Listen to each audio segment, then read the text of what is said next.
കർത്താവായ നമ്മുടെ ദൈവത്തിന് ഇന്നലെയും ഇന്നും എന്നേക്കും അനന്യനായവന്, അൽഫയും ഒമേഗയുമായവന് എന്നേക്കും മഹത്വവും സ്തുതിയും പുകഴ്ചയും ഉണ്ടാകുമാറാകട്ടെ. തൻ്റെ വീര്യത്താലും മഹത്വത്താലും നമുക്ക് വിലയേറിയതും അതിമഹത്വമായ വാഗ്ദത്തങ്ങളെ നൽകിയിരിക്കൊണ്ട് സ്തോത്രം. നമ്മുടെ പാപങ്ങൾക്ക് തൻ്റെ രക്തത്താൽ പ്രായശ്ചിത്തമായി തീർന്ന ദൈവപുത്രനായ യേശുക്രിസ്തുവിൻ്റെ നാമത്തിലുള്ള സ്നേഹവും വന്ദനവും ഏവർക്കും ആദരവോടെ അറിയിക്കുന്നു. ദൈവത്തിൻ്റെ വചനത്തിൽ നിന്ന് എബ്രായ ലേഖനം 3-ാം അധ്യായത്തിൻ്റെ 1-ാമത്തെ വാക്യത്തിൽ നിന്ന് തന്നെ നമ്മൾ കഴിഞ്ഞ ചില ദിവസങ്ങളായിട്ട് പഠിച്ചു വരുന്നു. അത് തീർന്നിട്ടില്ലായക കൊണ്ട് ഇന്നും കൂടെ നമുക്ക് ആ വാക്യം വായിക്കാം. Therefore, holy brothers, you who share in a heavenly calling, consider Jesus, the apostle and high priest of our confession. Consider Jesus, the apostle and high priest of our confession. We confess Jesus to be an apostle and high priest. യേശുക്രിസ്തു അപ്പോസ്തോലനും മഹാപുരോഹിതനും, ആ യേശുക്രിസ്തുവിനെയാണ് നാം ഏറ്റുപറയുന്നത്. നാം സ്വീകരിച്ചു പറയുന്ന, ഏറ്റുപറയുന്ന അപ്പോസ്തോലനും മഹാപുരോഹിതനുമായ യേശുവിനെ ശ്രദ്ധിച്ചു നോക്കുവിൻ. ആ ഭാഗമാണല്ലോ നമ്മളിപ്പോൾ പഠിക്കുന്നത്. ഇന്നലെ കൊണ്ട് അപ്പോസ്തോലൻ എന്ന ഭാഗം തീർത്തിട്ട് ഇന്ന് മുതൽ മഹാപുരോഹിതൻ എന്ന ഭാഗത്തേക്ക് വരാനായിരുന്നു നമ്മൾ ഇന്നലെ ശ്രമിച്ചത്. എന്നാൽ അത് പൂർണ്ണമായി പറയാൻ സാധിക്കാഞ്ഞതുകൊണ്ട് അപ്പോസ്തോലന്റെ ലക്ഷണങ്ങളെക്കുറിച്ച് ഓടിച്ച് ഒന്നും കൂടെ പറഞ്ഞ് ആ ഭാഗം അവിടെ നിർത്താൻ ആഗ്രഹിക്കുന്നു. ഇന്നലെ നാം ഏറ്റവും ഒടുവിൽ അതാണ് പറഞ്ഞുകൊണ്ടിരുന്നത്. എന്നാൽ ഇൻ്റർനെറ്റിൻ്റെ അഭാവത്താൽ അത് പൂർത്തീകരിക്കാൻ സാധിച്ചില്ല. ഒരുപക്ഷെ അല്പം വലിച്ചിലും ലാഗിങ്ങും അനുഭവപ്പെട്ട് കാണും. ക്ഷമാപണം. ഇന്ന് അങ്ങനെ സംഭവിക്കാതിരിക്കട്ടെ എന്ന് കർത്താവിനോട് പ്രാർത്ഥിക്കുകയും ചെയ്യുന്നു. അതുകൊണ്ട് അപ്പോസ്തോലന്റെ ലക്ഷണങ്ങൾ എന്ന ആ ഭാഗം ഒന്നും കൂടെ തുടക്കം മുതൽ പറയാൻ ആഗ്രഹിക്കുന്നു. അതിനു മുമ്പ് പറഞ്ഞതൊക്കെ വ്യക്തമായിരുന്നതുകൊണ്ട് അത് ആവർത്തിക്കുന്നില്ല. Marks of an apostle. The New Testament speaks about apostles. So different kinds of apostles. പല പദവികളിലുള്ള അപ്പോസ്തലന്മാരെ കുറിച്ച് ചെറിയ സൂചന നമുക്ക് തിരുവെഴുത്തിൽ നിന്നും ലഭിച്ചു. അതിൽ അപ്പോസ്തലന്മാരിൽ അഗ്രഗണ്യനായി ഒന്നാമനായി നമുക്ക് കാണാൻ സാധിക്കുന്നത് നമ്മുടെ കർത്താവിനെ തന്നെയാണ്. ഈ എബ്രായ ലേഖനം 3:1 നിന്ന് വേറെ എങ്ങും തന്നെ യേശുവിനെ അപ്പോസ്തോലൻ എന്ന പദം കൊണ്ട് പറയുന്നില്ല.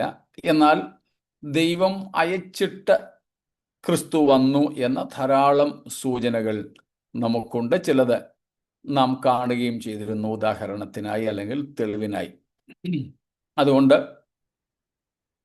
ക്രിസ്തു നമ്മുടെ അപ്പോസ്തലൻ വ്യക്തമായ ലക്ഷ്യത്തോടെ അയച്ച പിതാവായ ദൈവത്തിൻ്റെ പൂർണ്ണ അധികാരത്തോടുകൂടെയും ഈ ഭൂമിയിൽ വന്നു. അയക്കപ്പെട്ട ലക്ഷ്യം നിവർത്തിച്ചു.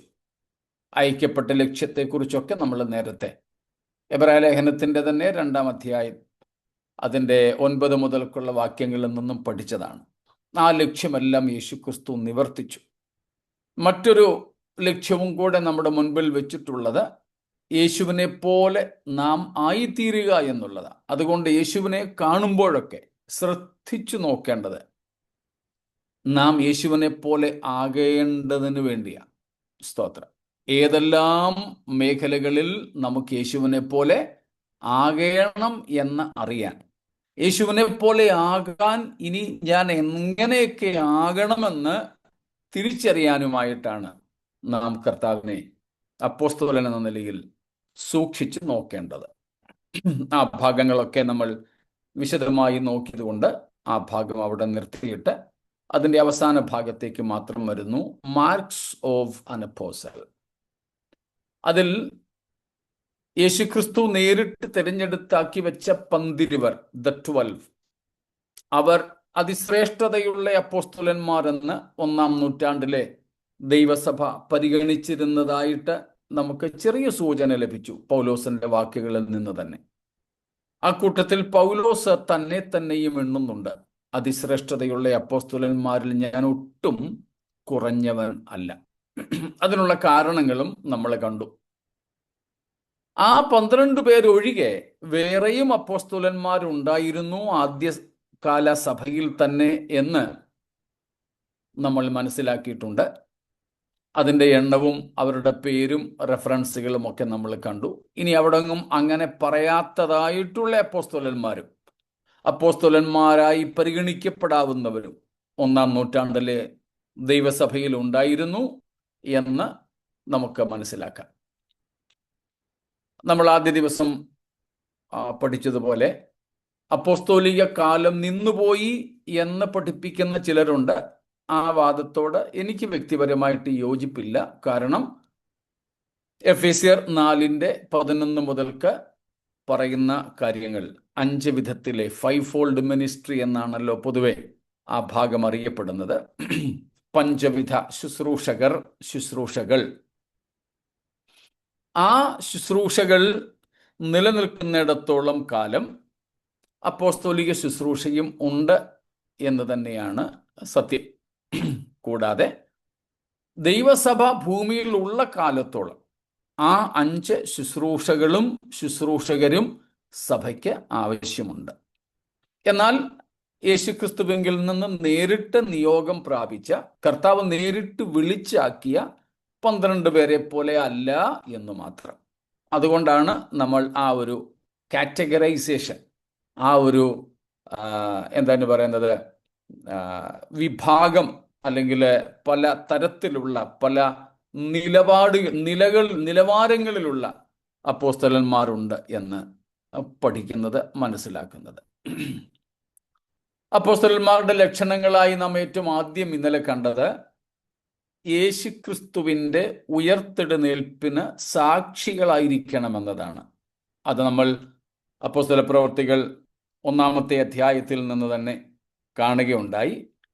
പത്രോസ് അപ്പോസ്തലൻ ആദിമസഭയിൽ പറയുന്ന കാര്യമാണ് നാം അത് കണ്ടത്. അവർ യേശുക്രിസ്തുവിന് സാക്ഷികൾ ആയിരിക്കണം എന്നുള്ളത്. സ്തോത്രം. They must have seen Christ. യേശുവിനെ കണ്ടവർ ആയിരിക്കണം. പൗലോസ് അപ്പോസ്തലൻ അക്ഷരീയമായി യേശുവിനെ ദേഹത്തിൽ കണ്ടിട്ടുള്ളതായിട്ട്, ജഡപ്രകാരം കണ്ടിട്ടുള്ളതായി രേഖകളില്ല. എന്നാൽ യേശുക്രിസ്തുവിനെ പൗലോസ് വ്യക്തതയോടെ കാണുകയും ദർശനങ്ങൾ പ്രാപിക്കുകയും യേശുക്രിസ്തു ഉയർത്തെഴുന്നേറ്റിരിക്കുന്നു എന്ന് അതിനാൽ തെളിയിക്കുകയുമൊക്കെ ചെയ്തിട്ടുള്ളയാളാണ്. കൂടാതെ കർത്താവിൽ നിന്ന് നേരിട്ട് ദൈവത്തിൻ്റെ ആലോചനകൾ പ്രാപിച്ചയാൾ, ഞാൻ കർത്താവിങ്കിൽ നിന്ന് പ്രാപിക്കുകയും നിങ്ങൾക്ക് ഏൽപ്പിക്കുകയും ചെയ്യുന്നത് എന്ന് ഒന്നിലധികം ഭാഗത്ത് പൗലോസ് പറയുന്നു. അപ്പോൾ അതുകൊണ്ട് 12 തന്നെ എണ്ണപ്പെടാവുന്നയാളായി പൗലോസിനെ കാണുന്നു. അത് അപ്പോസ്തലൻ ആകുന്നതിനുള്ള യോഗ്യതയായി നമുക്ക് കാണുവാൻ സാധിക്കും. സ്തോത്രം. അപ്പോൾ ക്രിസ്തുവിൻ്റെ ഉയർപ്പിന് സാക്ഷിയായിരിക്കുക, ക്രിസ്തുവിൽ നിന്ന് നേരിട്ട് പഠിക്കുക എന്ന ഭാഗങ്ങൾ നമ്മളവിടെ കണ്ടു. പിന്നീട് നാം കണ്ടത് പൗലോസ് അപ്പോസ്തലൻ തന്നെ പറയുന്ന 2 കൊരിന്ത്യർ 12-ാം അധ്യായത്തിൻ്റെ 11, 12, 13 വാക്യങ്ങൾ. 2 കൊരിന്ത്യൻസ് ചാപ്റ്റർ 12, 11, 12 and 13. ആ ഭാഗങ്ങളിൽ നിന്ന് നമ്മൾ കണ്ടതാണ് അപ്പോസ്തലത്വത്തിൻ്റെ ലക്ഷണമാണ് എന്തേ? എൻഡ്യൂറൻസ്, ദീർഘക്ഷമയെന്ന് മലയാളത്തിൽ എന്താ കൊടുത്തിരിക്കുന്നത്? പൂർണ്ണ സഹിഷ്ണുത. പൂർണ്ണ സഹിഷ്ണുത. കഷ്ടം സഹിക്കുക, കഷ്ടതകൾ നേരിടുക, സുവിശേഷത്താലുള്ള രക്തസാക്ഷിത്വം വരെയും എത്തുന്ന, അതിനപ്പുറം പിന്നെ നോക്കത്തില്ലല്ലോ, രക്തസാക്ഷിത്വം വരെയും എത്തുന്ന വിധത്തിൽ പീഡകളും കഷ്ടങ്ങളും സഹിക്കുക. പൗലോസ് സഹിച്ച കഷ്ടതകളുടെ ഒരു പട്ടിക 2 കൊരിന്ത്യർ 6-ാമത്തെ അധ്യായത്തിലും 11-ാമത്തെ അധ്യായത്തിലും നിരത്തി പൗലോസ് പറയുന്നുണ്ട്. സ്തോത്രം. അപ്പോൾ ആ കഷ്ടതകളൊക്കെ പൗലോസ് സഹിച്ചു. അപ്പോസ്തലന്മാരുടെ ലക്ഷണമായിട്ടാണ് പൗലോസ് അത് 12-ാമത്തെ അധ്യായത്തിൽ പറയുന്നത്, പൂർണ്ണ സഹിഷ്ണുത. മറ്റൊന്നാണ്, ഇതെല്ലാം നമ്മൾ ഇന്നലെ പറഞ്ഞു വിട്ടതായതുകൊണ്ടാണ് ഒന്ന് ഓടിച്ചു മാത്രം പറയുന്നത്. അടുത്തതാണ് നമ്മൾ കണ്ടത്, അതേ വാക്യത്തിൽ തന്നെ കാണുന്നു. എന്താ? Miraculous signs and wonders. Miraculous signs and wonders. അത്ഭുതങ്ങൾ, അടയാളങ്ങൾ, വീര്യപ്രവൃത്തികൾ, അത്ഭുത പ്രവൃത്തികളൊക്കെ അപ്പോസ്തലന്മാരിൽ കൂടെ നടക്കണം. ആദിമ അപ്പോസ്തലന്മാരിലൂടെ അതൊക്കെ സംഭവിച്ചു. ഇന്നും അപ്പോസ്തലന്മാരിലൂടെ ആ അപ്പോസ്തോലിക പ്രവൃത്തികൾ സംഭവിക്കണം. അത് വെറും ഒരു മുഴ മാറുന്നതല്ല, വയറുവേദന മാറുന്നതല്ല. ഇതൊന്നും നമുക്ക് അറിയാൻ, മറ്റുള്ളവർക്ക് അറിയാൻ ഒക്കാത്ത രോഗങ്ങളാണല്ലോ. എൻ്റെ വയറുവേദന മാറി, കണ്ണിക്കാൻ ഒക്കത്തില്ല. ഉണ്ടായിരുന്നോ ഇല്ലയോ എന്നൊന്നും വേറെ ആർക്കും അറിയാൻ വയ്യ. ഈവൻ പല്ലുവേദന പോലും പുറമേ കാണാവുന്ന എന്തെങ്കിലുമൊക്കെ രോഗങ്ങൾ ഒന്ന് മാറി, അങ്ങനെയൊക്കെ ആണെങ്കിൽ ഒരു പക്ഷേ അത്ഭുതങ്ങളെന്നും അടയാളങ്ങളെന്നും ഒക്കെ പറയാനായിട്ട് പറ്റും. വെറും ഒരു മാനസികമായി സൈക്കോളജിക്കലായിട്ടുണ്ടാകുന്ന ഒരു അത്ഭുതവുമല്ല. ഒരു പോസിറ്റീവ് എനർജിയൊക്കെ ഒരു പ്രത്യേക സമയത്തുണ്ടായിട്ട് ഉണ്ടാകുന്ന ചില രീതികളൊന്നുമല്ല. വ്യക്തതയോടെ, സ്തോത്രം, ആർക്കും ഖണ്ഡിക്കാൻ കഴിയാത്തതുപോലെ അസന്നിഗ്ധമായ രീതിയിൽ, വളരെ തെളിവോടെ, ഈവൻ മെഡിക്കൽ സയൻസിന് മുമ്പിൽ പോലും തെളിയിക്കാൻ കഴിയുന്ന, ടെസ്റ്റുകൾ നടത്തി തെളിയിക്കാൻ കഴിയുന്ന അളവിൽ ഉള്ള അത്ഭുതങ്ങൾ അപ്പോസ്തല പ്രവൃത്തികളിൽ നാം അത് കാണുന്നുണ്ട്. അങ്ങനെ നമ്മൾ കാണുന്ന ആദ്യത്തെ അത്ഭുതമാണ് യോഹന്നാനും പത്രോസും കൂടെ ദേവാലയത്തിൽ പോയപ്പോൾ സുന്ദരമെന്ന ദേവാലയ ഗോപുരത്തിൻ്റെ അടുക്കൽ ഭിക്ഷയാചിച്ചു കൊണ്ടിരുന്ന പിറവിയിലെ മുടന്തനായ മനുഷ്യനെ എഴുന്നേൽപ്പിച്ചത്. അങ്ങനെ പലതും. ഏറ്റവും ഒടുവിൽ നമ്മൾ കാണുന്നുണ്ട് പൗലോസ് ഒരു തടവുകാരനായി റോമിലേക്ക് കൊണ്ടുപോകപ്പെടുമ്പോഴും ആ യാത്രയിലും ഉണ്ടായ അത്ഭുതങ്ങൾ, ചെയ്ത അത്ഭുതങ്ങൾ, ദ്വീപ് പ്രധാനിയെ സൗഖ്യമാക്കിയതും, പൗലോസിനെ തന്നെ പാമ്പ് കടിച്ചപ്പോൾ വിഷബാധ ഏൽക്കാതെ പാമ്പിനെ തീയിൽ കുടഞ്ഞു കളഞ്ഞതും, ആ നിലയിലൊക്കെയുള്ള അത്ഭുതങ്ങൾ അപ്പോസ്തോലന്മാരിലൂടെയും അപ്പോസ്തോലന്മാരിലും സംഭവിച്ചിട്ടുണ്ട്. ഇന്നും ഒരു അപ്പോസ്തോലിക ലക്ഷണമായി നമുക്കത് കാണാം. ദൃശ്യമായ അളവിൽ അത്ഭുതങ്ങളും അടയാളങ്ങളും നമ്മുടെ ശുശ്രൂഷകളിൽ നടക്കണം. അങ്ങനെയുള്ളവരെ അപ്പോസ്തലന്മാരെന്ന് ജനം വിളിക്കുന്നെങ്കിൽ തെറ്റ് പറയാൻ നമുക്ക് പറ്റില്ല. പക്ഷേ അതൊന്നുമില്ലാതെ രോഗികൾക്കൊക്കെ വേണ്ടി മൊത്തക്കച്ചവടത്തിൽ പ്രാർത്ഥിക്കും. ഹോൾസെയിലായിട്ട് രോഗികൾക്ക് വേണ്ടി പ്രാർത്ഥിക്കും. എന്നാൽ സ്വന്തം ജീവിതത്തിൽ അതൊന്നും പ്രായോഗികമാക്കാത്തവർ. പൗലോസ് മറ്റുള്ളവർക്ക് വേണ്ടി പ്രാർത്ഥിച്ചിട്ട് പാമ്പ് കടിച്ചപ്പോൾ ആശുപത്രിയിലൊന്നും പോയില്ല. പൗലോസിനെ അത് ബാധിച്ചതേ ഇല്ല. അതാണ് സ്വന്തം ജീവിതത്തിൽ തന്നെ അങ്ങനെയുള്ള അത്ഭുതങ്ങൾ നടക്കുക എന്ന് പറയുന്നത്. അപ്പോൾ അങ്ങനെയുള്ള അത്ഭുതങ്ങൾ സ്വന്തം ജീവിതത്തിലും നടക്കണം, അവരിലൂടെ മറ്റുള്ളവരിലും നടക്കണം. ഇന്ന് ആ നിലയിൽ ദൃശ്യമായ രീതിയിലൊന്നും സംഭവിക്കുന്നില്ല. ഞങ്ങളുടെ ഒക്കെ മുമ്പിൽ സാധാരണ പാസ്റ്ററായിട്ടൊക്കെ ഇരുന്നവര് ചിലര് ഇന്ന് അപ്പോസ്തലൻ ഇന്നയാളെന്നും പറഞ്ഞാണ് പേര് വയ്ക്കുന്നതും നോട്ടീസ് അടിക്കുന്നതും ഒക്കെ. ഈ പറയപ്പെട്ട യാതൊന്നുമില്ല. പണ്ട് ഉണ്ടായിരുന്ന അതേ കാര്യങ്ങളൊക്കെ തന്നെ ഇപ്പോഴും ചെയ്യുന്നുള്ളൂ. അല്ലാതെ ഈ പറയപ്പെട്ടതുപോലെ ഒന്നുമേ സംഭവിക്കുന്നില്ല. അപ്പോൾ ആധുനിക അപ്പോസ്തലന്മാർ എന്ന് വിളിച്ചാലും ഈ പറയപ്പെട്ട ലക്ഷണങ്ങളൊക്കെ അവരിൽ നമുക്ക് കാണുവാൻ സാധിക്കണം. മറ്റൊന്നാണ് നാം കണ്ടത് സാമ്പത്തിക വിഷയത്തിലെ കാര്യം. സഭകൾക്ക് ഭാരമായി തീരാതെ, ദ്രവ്യാഗ്രഹമില്ലാതെ കർത്താവിൻ്റെ വേല ചെയ്യുന്നവരായി ഇവർ മാറി. അപ്പോസ്തലന്മാർ അങ്ങനെയായിരുന്നു. അവർ ഒരു തരത്തിലും സഭകൾക്ക് ആർക്കുമേ ഭാരമായി തീർന്നില്ല. ഒരുപക്ഷെ അവർ സ്വന്തം കൈകൊണ്ട് അധ്വാനിച്ചു, എങ്ങനെയുമാകാം. പക്ഷേ സാമ്പത്തിക വിഷയത്തിൽ അപ്പോസ്തലത്വത്തിൻ്റെ ലക്ഷണങ്ങളുണ്ട്.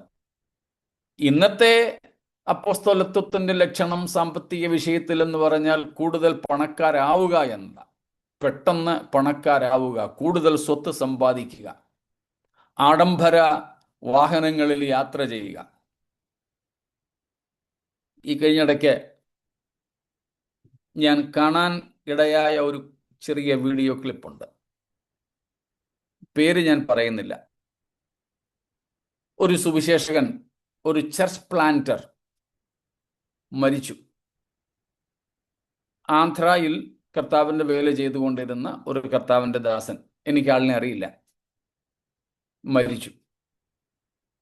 അപ്പോൾ അദ്ദേഹത്തെ പരിചയപ്പെട്ടിട്ടുള്ള മറ്റൊരു സുവിശേഷകൻ അവിടെ അനുശോചനം പറയാനായിട്ടെത്തി. അനുശോചന സന്ദേശമാണ്, അതിൻ്റെ കുറച്ച് ഭാഗമാണ് ഞാൻ കേട്ടത്. അതിൽ അദ്ദേഹം പറയുന്ന വിചിത്രമായ ഒരു കാര്യമുണ്ട്. ഈ മരിച്ച സുവിശേഷകന് ഒരു പഴയ ജീപ്പ് മാത്രമേ ഉള്ളൂ. അപ്പോൾ അവിടെ ഇരുന്നുകൊണ്ട് ആരോ പറയുന്നു, അനുശോചനമാണേ, ശവമടക്കിൻ്റെ സമയത്താ, ഫ്യൂണറൽ സമയത്താ, ബോഡി വെച്ചുകൊണ്ട് സംസാരിക്കുക. അപ്പോൾ അവിടെ ഇരുന്ന് ആരോ, വീട്ടുകാരാണോ എന്നറിയില്ല, പറയുന്നു ഇപ്പോൾ അതുമില്ല എന്ന്. അത് വിൽക്കുകയോ കേടാവുകയോ ചെയ്തു, അതുമില്ല. കണ്ടോ, അതുമില്ല. എന്നിട്ട് ഇദ്ദേഹം പറയുകയാണ്, ഞാൻ 50 ലക്ഷത്തിൻ്റെ കാറിലാണ് യാത്ര ചെയ്യുന്നത്. നിങ്ങൾ ആരെങ്കിലും ഒരു പക്ഷേ ആ വീഡിയോ കേട്ടിട്ടുണ്ടാവാം, എനിക്കറിയില്ല. ഞാൻ 50 ലക്ഷത്തിൻ്റെ കാറിലാണ് യാത്ര ചെയ്യുന്നത്. പക്ഷേ എന്നെപ്പോലെ ഒരു സുവിശേഷകനാണ് ഇദ്ദേഹവും. ഞാനും ഒരു ചർച്ച് പ്ലാന്റിംഗ് മിനിസ്ട്രിയാണ് ചെയ്യുന്നത്, സഭാസ്ഥാപനത്തിലാണ് ഞാനും ഏർപ്പെട്ടിരിക്കുന്നത്. ഇദ്ദേഹവും അങ്ങനെയായിരുന്നു. പക്ഷെ അദ്ദേഹത്തിൻ്റെ കയ്യിൽ ഇതേ ഉണ്ടായിരുന്നുള്ളൂ, ഇപ്പൊ അതും ഇല്ലെന്ന് കേൾക്കുന്നു. എന്നിട്ട് അദ്ദേഹം പറയുന്നത് ഈ പാവപ്പെട്ട അദ്ദേഹത്തെ സഹായിക്കണമെന്ന്. എന്നാ പിന്നെ ഈ 50 ലക്ഷത്തിൻ്റെത് വിറ്റ് 25 അദ്ദേഹത്തിനും കൊടുക്കുക, 25 സ്വന്തം വെക്ക്, ഒരു 20 ലക്ഷത്തിൻ്റെ വണ്ടിയിലേക്ക് യാത്ര ചെയ്തോ. അത് കേട്ടപ്പോൾ എനിക്ക് അങ്ങനെയാ തോന്നിയത്. പക്ഷേ ഇത് കയ്യിൽ വെച്ചുകൊണ്ട് മറ്റുള്ളവരോട് ആഹ്വാനം ചെയ്യുകയാണ് ഇനി ഇദ്ദേഹത്തിൻ്റെ കുടുംബത്തെ സഹായിക്കണം. ഇതുവരെ ആരും ഇദ്ദേഹത്തെ തിരിഞ്ഞു നോക്കിയില്ല. അതിൻ്റെ വിചിത്രമായ കാരണങ്ങളൊക്കെ പറയുന്നുണ്ട്. മൈക്കിന്റെ മുമ്പിൽ വന്ന് സോഷ്യൽ മീഡിയയിൽ ഇങ്ങനെയൊക്കെയുള്ള കാര്യങ്ങൾ പറയുന്നതിൽ എനിക്ക് ലജ്ജ തോന്നി. പോട്ടെ, ഞാൻ അതല്ല പറഞ്ഞു വന്നത്, ഇന്നത്തെ അപ്പോസ്തലന്മാർ പൗലോസ് തുടങ്ങിയ അപ്പോസ്തലന്മാരെ പോലെ സാമ്പത്തിക വിഷയത്തിൽ വിശ്വസ്തന്മാരാണോ എന്നൊരു ചോദ്യചിഹ്നം ഇട്ട് ഞാൻ അവിടെ നിന്ന് പോവുകയാണ്. ഇന്ന് പറയുന്നത്, അല്ലെങ്കിൽ ഇന്നത്തെ അപ്പോസ്തലന്മാര് ഈ പറയപ്പെട്ടതുപോലെ പൊങ്ങച്ചം 50 ലക്ഷത്തിന്റെ വാഹനത്തിൽ ഒരു സുവിശേഷകൻ യാത്ര ചെയ്യുക എന്നത് കേൾവിക്കാർ വിധിച്ചുകൊള്ളട്ടെ. പക്ഷേ പൗലോസ് എന്താ ചെയ്തത്?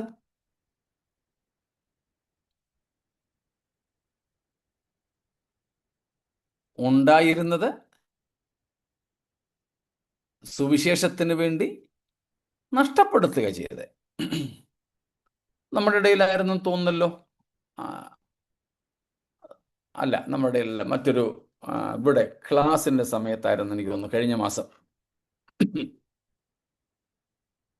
പൗലോസ് അപ്പോസ്തലൻ പറയുന്നൊരു കാര്യമുണ്ട്. താന് റോമ പൗരനായി ജനിച്ചയാളാണ്. പൗലോസിനെ ശിക്ഷ വിധിക്കാനായിട്ട് ഒരുങ്ങിയപ്പോൾ പൗലോസ് അടിക്കാൻ വന്ന പട്ടാളക്കാരോട് ചോദിച്ചു, റോമ പൗരന്മാരായ ഞങ്ങളെ വിചാരണ ചെയ്യുന്നതിന് മുമ്പ് അടിക്കുന്നത് വിഹിതമോ? അത് കേട്ടിട്ട് പട്ടാളക്കാരൻ ഓടിപ്പോയി സഹസ്രാധിപനോട് പറഞ്ഞു. സഹസ്രാധിപൻ, 1000 പട്ടാളക്കാർക്ക് അധിപൻ. അദ്ദേഹം ഓടി വന്ന് പൗലോസിനോട് ചോദിച്ചു, നീ റോമ പൗരന്മാരാണോ? ഇപ്പോ പൗലോസ് പറയുന്നു, അതെ, റോമ പൗരന. അപ്പോഴ് സഹസ്രാധിപൻ പറയുകയാണ്, ഞാൻ അത് വളരെ വില കൊടുത്തു വാങ്ങി. നമ്മുടെ ഇടയിൽ തന്നെ തോന്നി, ഞാനത് പറഞ്ഞായിരുന്നു. ഗോൾഡൻ വിസയുടെ കാര്യമൊക്കെ പറഞ്ഞപ്പോൾ നമ്മുടെ ക്ലാസ്സിൽ തന്നെ പറഞ്ഞായിരുന്നു. UAE പോലെയുള്ള അല്ലെങ്കിൽ അറേബ്യൻ രാജ്യങ്ങളിൽ അങ്ങനെ പൗരത്വം ലഭിക്കാറില്ല. എന്നാൽ ഇപ്പോഴേ ഗോൾഡൻ വിസ, പ്ലാറ്റിനം വിസ, അങ്ങനെയൊക്കെയുള്ള ഒത്തിരി വിസകൾ ലഭിക്കുന്നു. അത് പക്ഷേ എനിക്കിപ്പോൾ ഒരു ഗോൾഡൻ വിസ വേണമെന്നും പറഞ്ഞ് എന്നാൽ കിട്ടത്തില്ല. അതിന് അവിടെ ബിസിനസിൻ്റെയും ഡിപ്പോസിറ്റിൻ്റെയും ടേൺ ഓവറിൻ്റെയും ഒക്കെ ഒരു സാമ്പത്തിക പ്രത്യേക ഭദ്രത ഉള്ളവർക്ക് മാത്രമേ അങ്ങനെയുള്ള വിസാസ് ലഭിക്കൂ. എല്ലാവർക്കും ഒന്നും ലഭിക്കത്തില്ല. അല്ലായിരുന്നെങ്കിൽ പിന്നെ എല്ലാവരും അങ്ങ് എടുത്തന്നെയായിരുന്നു. അപ്പം ഉദാഹരണത്തിന് പറയുകയാണ്, UAE അല്ലെങ്കിൽ ദുബൈയിലെ ഒരു ഗോൾഡൻ വിസ ഹോൾഡർ ആണ് ഞാൻ എന്ന് പറഞ്ഞാൽ ആൾക്കാർക്ക് മനസ്സിലാകും എൻ്റെ സാമ്പത്തിക നില. ഇതുപോലെ റോമ പൗരത്വവും എല്ലാവർക്കും ഒന്നും കൊടുത്തിരുന്നില്ല. ഒറിജിനൽ റോമ പൗരന്മാർ അങ്ങനെ തന്നെയാണ്. അതല്ലാതെ ഉള്ളവർക്ക് റോമ പൗരത്വം കൊടുക്കുമായിരുന്നത് അവരുടെ ഉയർന്ന സാമ്പത്തിക നില വെച്ചുകൊണ്ടാണ്.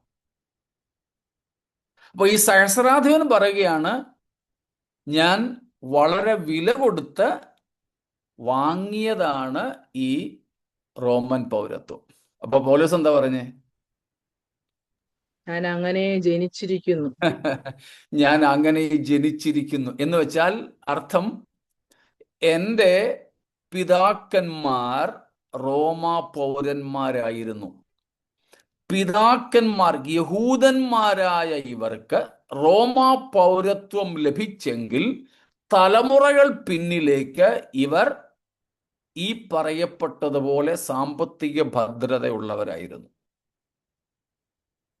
പിന്നെ നമ്മൾ പാരമ്പര്യമൊക്കെ എടുത്തുകൊണ്ട് കപ്പൽ കച്ചവടക്കാരായിരുന്നു എന്നൊക്കെ പറയുന്നുണ്ട്. ഇനി അതൊന്നും ബൈബിളിൽ നമ്മൾ കാണുന്നില്ലെങ്കിൽ കൂടെ ഈ റോമ പൗരനായി പൗലോസ് ജനിച്ചു എന്നും സഹസ്രാധിപൻ അത് വളരെ വില കൊടുത്തു വാങ്ങി എന്നും പറയുന്നതിൽ നിന്ന് സാമ്പത്തികമായും വിദ്യാഭ്യാസപരമായും ഒക്കെ ഉയർന്ന നിലവാരമുള്ളവർക്ക് മാത്രം ലഭിച്ചിരുന്ന ഒരു പദവിയായിരുന്നു റോമാ പൗരത്വം. പൗലോസിനത് ജന്മനാ ലഭിച്ചു എന്ന് വരുമ്പോൾ അവർ പാരമ്പര്യമായി റോമൻ സമൂഹത്തിലെ ഉന്നതന്മാരായിരുന്നു, സാമൂഹിക ഔന്നത്യമുള്ളവരായിരുന്നു, വിദ്യാസമ്പന്നരായിരുന്നു, സാമ്പത്തികമായി ഭയങ്കര പണക്കാരായിരുന്നു, ബിസിനസ്സുകാരോ മറ്റോ ആയിരുന്നു എന്ന് ന്യായമായും നമുക്ക് മനസ്സിലാക്കാം. പക്ഷേ ആ പൗലോസ് അപ്പോസ്തലത്വത്തിലേക്ക് ഇറങ്ങിക്കഴിഞ്ഞപ്പോഴോ ഒന്നുകിൽ തൻ്റെ പിതൃസ്വത്ത് ഒന്നും തനിക്ക് ലഭിച്ചില്ല ക്രിസ്ത്യാനി ആയതുകൊണ്ട്, അല്ലെങ്കിൽ അത് താൻ വേണ്ടെന്ന് വെച്ചു, അതുമല്ലെങ്കിൽ CT സ്റ്റഡ് പോലെയുള്ള വിശുദ്ധന്മാരെ പോലെ തനിക്കുണ്ടായിരുന്നതെല്ലാം സുവിശേഷത്തിൻ്റെ അഭിവൃദ്ധിക്കായി ചിലവിട്ടു. ഈ മൂന്നിലൊന്നാകാം. ഒന്നുകിൽ കുടുംബക്കാരെ തനിക്ക് സ്വത്ത് കൊടുത്തില്ല, നീ ഞങ്ങളുടെ സമൂഹം വിട്ടുപോയെന്നും പറഞ്ഞ്, അല്ലെങ്കിൽ പൗലോസ് അത് വേണ്ടെന്ന് വെച്ചു, അതുമല്ലെങ്കിൽ അതെല്ലാം സുവിശേഷത്തിന് വേണ്ടിയിട്ട് താൻ ചിലവഴിച്ചു. ചിലവഴിക്കുന്ന 5 രീതി നമ്മൾ നേരത്തെ പഠിച്ചിട്ടുണ്ടല്ലോ, ആവർത്തിക്കുന്നില്ല. ഏറ്റവും ഒടുവിൽ താൻ മരിക്കുമ്പോൾ ഭൂമിയിൽ തനിക്ക് എന്തെങ്കിലും സ്വത്തുണ്ടോ? ഇല്ല. നമ്മളത് 2 തിമോഥെയോസ് 4-ാം അധ്യായത്തിൽ നിന്നും ഇതിനു മുമ്പും പഠിച്ചിട്ടുണ്ട്. താൻ എന്താ പറയുന്നത് തിമോഥെയോസിനോട്? നീ വരുമ്പോൾ Read my പുതപ്പ് പഴയ പുതപ്പിങ് കൊണ്ടുവരണമെന്ന്. പുതപ്പ്, പിന്നെ patch. പാച്ച്, സ്ക്രോൾസ്, ചർമ്മലിഖിതങ്ങൾ, തിരുവഴുത്തിൻ്റെ ചില ചർമ്മലിഖിത പുസ്തകങ്ങളാണ്. സ്തോത്രം. ഇതേ ഉള്ളൂ, മറ്റൊന്നുമില്ല.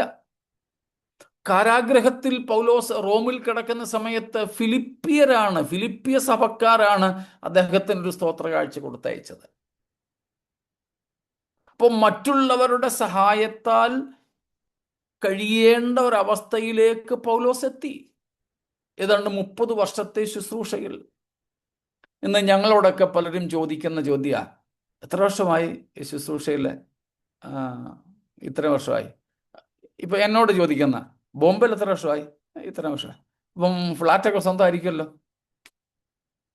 എടുത്ത വായിലെ ആൾക്കാർ ചോദിക്കുന്ന, അയ്യോ ഇതുവരെ ഒന്നും മേടിച്ചില്ലേ? ബുക്ക് ചെയ്തിട്ടുണ്ടായിരിക്കും അല്ലേ? നമ്മുടെ ആൾക്കാരുടെ, അത് വീട്ടുകാരായാലും നാട്ടുകാർ ചോദിച്ചപ്പോൾ ഓക്കെ, അത് അവരുടെ കാഴ്ചപ്പാട് അങ്ങനെയാണ്, അവരെ കുറ്റം പറയുന്നില്ല. സഭക്കാരായാലും കൂട്ടു ശുശ്രൂഷകന്മാരായാലും അവരുടെ കാഴ്ചപ്പാട്, ചിന്ത, 30 വർഷം ഒക്കെ ശുശ്രൂഷയിലായെങ്കിൽ ഇപ്പം ഒരു നല്ല നിലയിൽ എത്തേണ്ടതാണല്ലോ, ഇതുവരെ എത്തിയില്ലല്ലേ, വണ്ടി ഏതാ, ഇന്നതാ, ഓ അതാണ് ഇപ്പോഴും ഉപയോഗിക്കുന്നേ. നീ മാരുതിയുടെയാണെന്ന് പറയുകയാണെങ്കിൽ അങ്ങ് നെറ്റി ചുള്ളിയും. അപ്പം നമ്മുടെ കാഴ്ചപ്പാട്, അപ്പോസ്തലന്മാരാണെങ്കിൽ ഇപ്പോഴത്തെ ഇന്ത്യയിലെ കണക്കിന് പറയുകയാണ്, ഒരു ഇന്നോവയെങ്കിലും കുറഞ്ഞത് വേണമെന്ന്. പൊതുവെ അങ്ങനെയാ കാണുന്നത്, ഇന്നോവയെങ്കിലും. പക്ഷേ അപ്പോസ്തലത്വത്തിന്റെ ലക്ഷണം ഇല്ലെങ്കിൽ എന്തെങ്കിലും കുഴപ്പം പറ്റുമെന്നായിരിക്കും പറയുന്നവര്. എന്തോ ഇല്ലെങ്കിലേ എന്തെങ്കിലും കുഴപ്പം പറ്റുമെന്ന് പറയും ശുശ്രൂഷയില്. അതെ, ആമോ? എനിക്ക് വളരെ വിഷമം തോന്നിയ ഒരു സംഭവം ഞാൻ നിങ്ങളോട് പറഞ്ഞിട്ടുണ്ട്, ആവർത്തിക്കുന്നത് ക്ഷമിക്കുക. സ്ഥലവും പേരുമൊന്നും ഞാൻ പറയില്ല. ബോംബെയിലല്ല, ബോംബെക്ക് പുറത്തൊരു പട്ടണത്തിലാണ്, വലിയൊരു പട്ടണമാണ്, ഒരു സംസ്ഥാനത്തിൻ്റെ ക്യാപിറ്റൽ, തലസ്ഥാനത്ത്. ചില ദിവസങ്ങളിലെ യോഗത്തിന് വേണ്ടി അവിടുത്തെ ഒരു സഭ വിളിച്ചു പോയി. ശുശ്രൂഷിച്ച ആദ്യത്തെ സെഷൻ, ഫസ്റ്റ് സെഷൻ, ഒരു ഇൻട്രൊഡക്ടറി സെഷൻ ആയിരുന്നത്. പകല, അധികം ആൾക്കാരൊന്നുമില്ല, പകലായതുകൊണ്ട്. യോഗം കഴിഞ്ഞിട്ട് അവിടെ സംബന്ധിച്ച് അവിടുത്തെ ലോക്കൽ പാസ്റ്റർ അല്ല, മറ്റൊരു ദൈവദാസൻ വന്നെന്നെ കെട്ടിപ്പിടിച്ച് കണ്ണുനീരോടെ കർത്താവ് എന്നോട് സംസാരിച്ചു ദൈവദാസ എന്നും പറഞ്ഞുകൊണ്ട് അദ്ദേഹത്തിന്റെ അനുഭവം പറഞ്ഞു. എന്നേക്കാൾ സീനിയറാണ് ശുശ്രൂഷയിൽ, പ്രായത്തിലും. പക്ഷേ അദ്ദേഹത്തിന് സ്വന്തമായിട്ട് വീടോ സ്ഥലമോ എങ്ങില്ല. അതിൽ അദ്ദേഹത്തിന് വിഷമൊന്നുമില്ല, മറ്റുള്ളവർ ചോദിക്കുമ്പോഴും കുഴപ്പമില്ലായിരുന്നു. പക്ഷേ അദ്ദേഹത്തിൻ്റെ സ്വന്തം ഭാര്യ അദ്ദേഹത്തോട് ഇതേ വിഷയത്തിൽ സംസാരിച്ചത് ഇങ്ങനെയല്ല. ഭാര്യ വിഷമം കൊണ്ടായിരിക്കും ചോദിച്ചു, എന്തിനാ ഇങ്ങനെ മൂക്കിന് താഴെ മീശയും വെച്ചുകൊണ്ട് നടക്കുന്നത്? മീശ ഇല്ലാത്ത ഉപദേശിയാട്ടോ, എന്നാലും മീശ ഉള്ള ആളാണല്ലോ, അതുകൊണ്ട് പറഞ്ഞ മൂക്കിന് താഴെ എന്തിനാ ഈ മീശയും കൊണ്ട് നടക്കുന്നേ? ആണുങ്ങളെ നോക്ക. വേറെ ചില പാസ്റ്റേഴ്സിനെ, ഇദ്ദേഹത്തെക്കാൾ ജൂനിയറായ പാസ്റ്റേഴ്സിനെ ചൂണ്ടിക്കാണിച്ചിട്ട്, ഇതുവരെ വിദേശത്തൊന്ന് പോയോ? ഇതുവരെ ഒരു വീടോ വണ്ടിയോ വല്ലതും വാങ്ങിയോ? സ്വന്തം ഭാര്യ പറഞ്ഞപ്പോഴേക്കും ഇദ്ദേഹം തകർന്നുപോയി. അതുവരെ അദ്ദേഹത്തിന് കുഴപ്പമില്ലായിരുന്നു. എന്നിട്ട് എന്നോട് പറഞ്ഞ്, പാസ്റ്റർ, ഞാൻ അനിശ്ചിത കാലത്തേക്ക് ഉപവാസത്തിലിരുന്നു, ഈ വിഷമവും ഈ ചങ്കിൽ കൊള്ളുന്ന ഭാര്യയുടെ വാക്കും കൊണ്ട്. പക്ഷേ മൂന്നാമത്തെയോ മറ്റോ ദിവസം ഈ ദൈവദാസൻ ഒറ്റയ്ക്കിരുന്ന് പ്രാർത്ഥിക്കുക, അദ്ദേഹത്തോട് തന്നെ പ്രവചിച്ചു പറയാൻ തുടങ്ങി. അങ്ങനെ അദ്ദേഹത്തോട് തന്നെ പ്രവചിച്ചു പറഞ്ഞ ചില വേദപുസ്തക വാക്യങ്ങളാണ്. മത്തായി 6-ാം അധ്യായത്തിലെയൊക്കെ ചില വാക്യങ്ങളാണ് നമ്മൾ ഗിരിപ്രഭാഷണത്തിൽ പഠിച്ചിട്ടുള്ള. ആ വാക്യങ്ങൾ എടുത്തുകൊണ്ടാണ് ഞാൻ ചില കാര്യങ്ങൾ അവിടെ പറഞ്ഞത്. അപ്പോഴാണ് അദ്ദേഹത്തിന് അത് കൂടുതൽ കൺഫേം ആയിട്ട്, ഉറപ്പായിട്ട് പറഞ്ഞത്. ഞാൻ എന്നോട് തന്നെ പ്രവചിച്ച കാര്യങ്ങൾ അത് ദൈവം എന്നോട് സംസാരിച്ചതായിരുന്നുവെന്ന് ഇന്ന് എനിക്ക് ഉറപ്പ് കിട്ടി. അദ്ദേഹം ഉപവാസം നിർത്തി.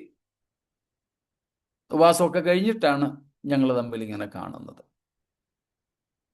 അപ്പം പൊതുവെ ചില ഭാര്യമാര് പോലും, ചിലയിടത്താണെങ്കിൽ ഭാര്യ കുഴപ്പമില്ല, മക്കൾ ഇതുപോലെ പറയും. അപ്പം പൊതുവെ ധാരണ, ഇങ്ങനെയൊന്നും സമ്പാദിക്കാൻ പറ്റിയില്ലെങ്കിൽ ആളിനോ ശുശ്രൂഷയിലോ ഒക്കെ എന്തോ കുഴപ്പമുണ്ട്. കുഴപ്പമൊന്നല്ല, കഴിവില്ലെന്ന് തന്നെയാ. മറ്റു ചിലർ പറയുന്നത് അഭിഷേകം ഇല്ലെന്നായിരിക്കും, അനോയിന്റിങ് ഇല്ലെന്നായിരിക്കും. അപ്പം അഭിഷേകം ഉണ്ടെങ്കിൽ നിന്റെ എല്ലാ തരത്തിലെയും എല്ലാ തലങ്ങളും മാറുമെന്നാണല്ലോ ഇന്ന് കേൾക്കുന്നത്. എല്ലാ തലങ്ങളും മാറുമെന്ന്. ഇന്നലെ ഒരു ദൈവദാസൻ, ഞങ്ങളുടെ ഇവിടെ വന്ന അധ്യാപകരിൽ ഒരാൾ, എന്നോട് പറഞ്ഞു, ഞങ്ങൾ ചില ദിവസന്മാർ ഇങ്ങനെ സംസാരിക്കുന്ന കൂട്ടത്തിൽ പറഞ്ഞതാ, ഒരു പയ്യൻസ് അദ്ദേഹം ഒരു പ്രസംഗത്തിൽ സോഷ്യൽ മീഡിയയിൽ ഉണ്ടെന്ന് അവിടുന്ന് കേട്ട അദ്ദേഹം എന്നോട് പറഞ്ഞതാ. പറഞ്ഞു, 10 രൂപയുടെ പാരച്യൂട്ടിന്റെ എണ്ണ എൻ്റെ തലയിൽ വീണത്, അതിനുശേഷം പുറകോട്ട് നോക്കേണ്ടി വന്നിട്ടില്ല എന്ന്. 10 രൂപയുടെ പാരച്യൂട്ടിന്റെ എണ്ണ തലയിൽ വീണതിന് ശേഷം പിന്നെ പുറകോട്ട് നോക്കേണ്ടി വന്നിട്ടില്ല. എന്താ പറയുന്നേ? എണ്ണ അഭിഷേകം, ഓയിൽ അനോയിന്റിങ്. പ്രിയരെ, വേദപുസ്തകത്തിന്റെ അടിസ്ഥാനത്തിലെ അപ്പോസ്തോലികതയല്ലിത്. ഒരു പ്രായം കുറഞ്ഞ, എനിക്ക് തോന്നുന്നു ബിലോ 20 ആയിരിക്കും, അല്ലെങ്കിൽ 20s തുടക്കത്തിലെങ്ങാണായിരിക്കും. 20 വയസ്സിനടുത്തുള്ള, അതിൽ കുറവായിരിക്കാനാ സാധ്യത.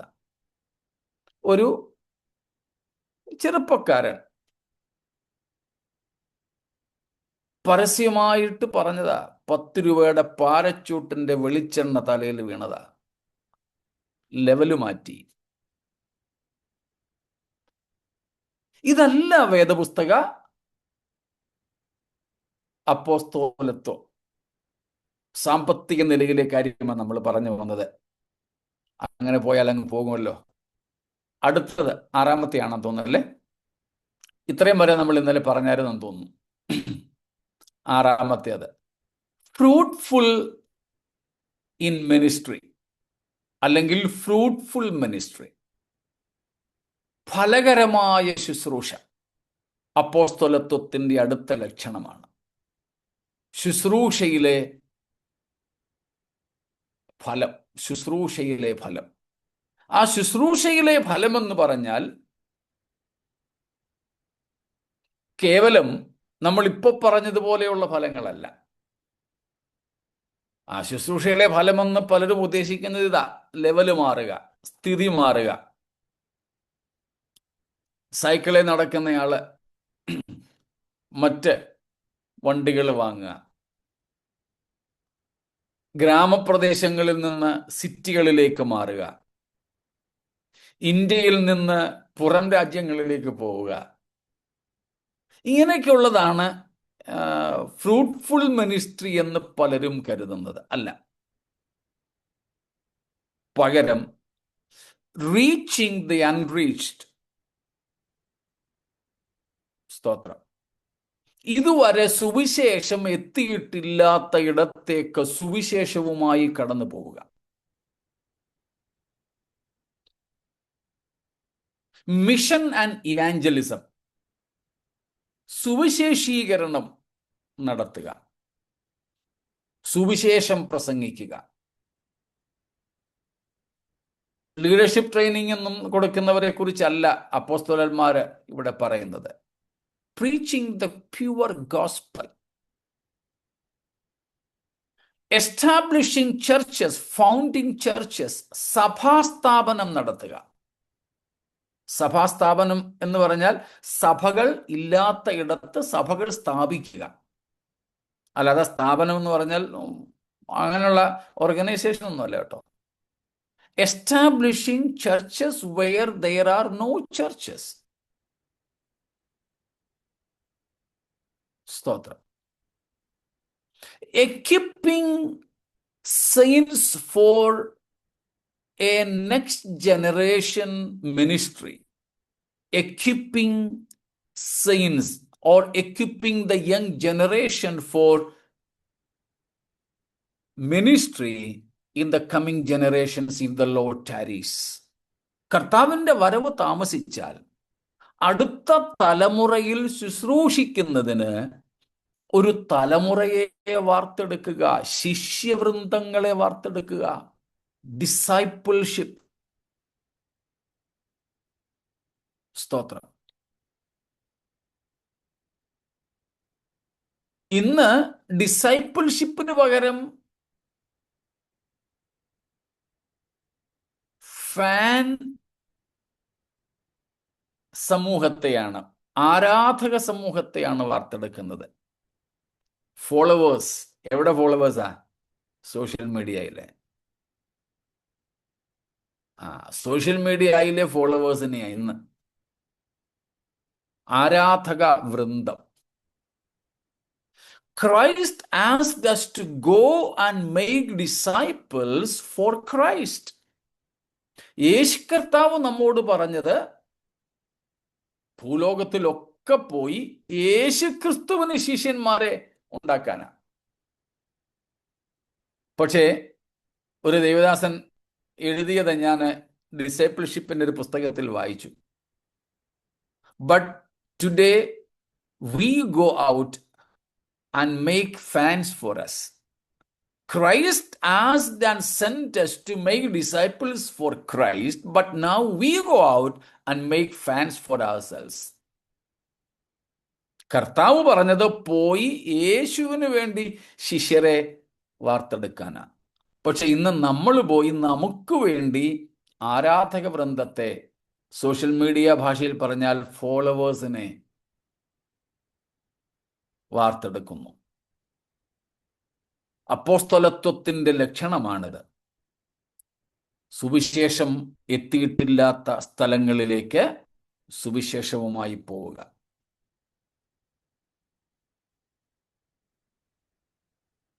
An apostle will explicitly be a missionary, rather a pioneer missionary. ഒരു അപ്പോസ്തോലൻ ഒരു മിഷനറി ആയിരിക്കും. അതും who works hard in a barren land.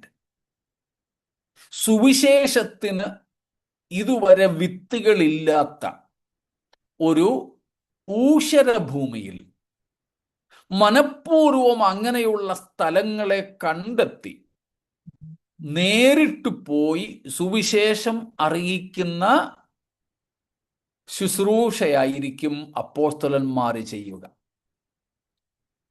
വേറെ ശുശ്രൂഷ പലതുണ്ട്, എന്നാൽ ഇത് ഒരു പ്രധാനപ്പെട്ട ശുശ്രൂഷയായി. ഇതിൻ്റെ അടിസ്ഥാനത്തിലാണ് വേലയുടെ വിജയം വിലയിരുത്തുന്നത്. സുവിശേഷ വേലയുടെ വിജയം വിലയിരുത്തുന്നത് ഇതിൻ്റെ അടിസ്ഥാനത്തിലാണ്. പൗലോസിനെ നോക്കിക്കോ, പത്രോസിനെ നോക്ക. അവരൊക്കെ സുവിശേഷം എത്തിയിട്ടില്ലാത്ത ഇടങ്ങളിൽ പോയി കർത്താവിൻ്റെ വേല ചെയ്തു, സുവിശേഷം അറിയിച്ചു.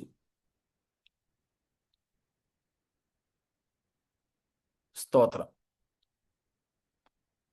പൗലോസ് പറയുന്ന ഒരു ഭാഗം ഇന്ന് ഞാൻ ഇവിടെ ക്ലാസ്സിലും പറഞ്ഞു. ഞാൻ പലപ്പോഴും എനിക്ക് വേണ്ടി ഓർക്കാറുണ്ട്, എന്നോട് തന്നെ അത് വെല്ലുവിളിയായിട്ട് ചോദിക്കാറുണ്ട്. നമ്മളും നേരത്തെ വായിച്ചിട്ടുണ്ടെങ്കിലും ഒന്നും കൂടെ ഈ സന്ദർഭത്തിൽ വായിച്ചാട്ടെ. റോമർ 15:23, romance 15:23.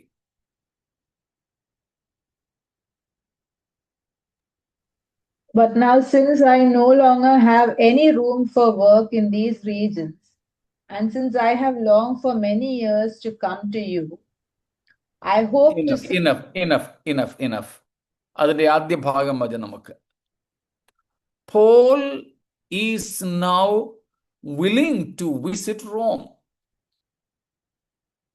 One of the reasons he says in the first part of verse 23, I have no room to work in this region. റോമിൽ പൗലോസ് പോകാൻ ആഗ്രഹിക്കുന്നതിൻ്റെ ഒരു പ്രധാനപ്പെട്ട കാരണം ഈ റോമർ 15:23 പറയുന്നു, എനിക്ക് ഈ ദിക്കുകളിൽ ഇനി സ്ഥലമില്ല. എന്തിനാ? കറങ്ങാൻ പോനാണോ? സുവിശേഷം അറിയിക്കാൻ. ചെല്ലു പറഞ്ഞു കേട്ടിട്ടുണ്ട്, ഇവിടുത്തെ ഇന്ന സ്പോട്ടുകളൊക്കെ ഉണ്ടെന്ന് കേട്ടിട്ടുണ്ട്. അവിടെ ഇത്രയിടത്ത് പോയി, ഇനി ഇത്രയിട പോകാനുണ്ട്. ഇവിടെ ഇന്ന ഹോട്ടലുകൾ ഉണ്ടെന്ന് കേട്ടിട്ടുണ്ട്, അതിൽ ഇത്രയിടത്ത് പോയിട്ടുണ്ട്, ഇനി ബാക്കി പോണം. പൗലോസ് അതിനൊന്നുമല്ല. കറങ്ങാൻ പോകാനും കഴിക്കാൻ പോകാനും ഒന്നിനുമല്ല. എനിക്കിനി ഈ ദിക്കുകളിൽ സ്ഥലമില്ലെന്ന് പറയുന്നത്. സുവിശേഷം പറയാൻ എനിക്കിനി ദിക്കുകളിൽ സ്ഥലമില്ല. ഇന്നത്തെ അപ്പോസ്തലന്മാരെന്ന് പറയുന്നവർ ഈ ഗ്രാസ് റൂട്ട് ലെവലിലെ സുവിശേഷീകരണം ചെയ്യാൻ ആഗ്രഹിക്കുന്നവരാണോ? ആണെന്നേ പറയൂ, പക്ഷെ ചെയ്യുന്നവരുണ്ടോ? സ്തോത്രം.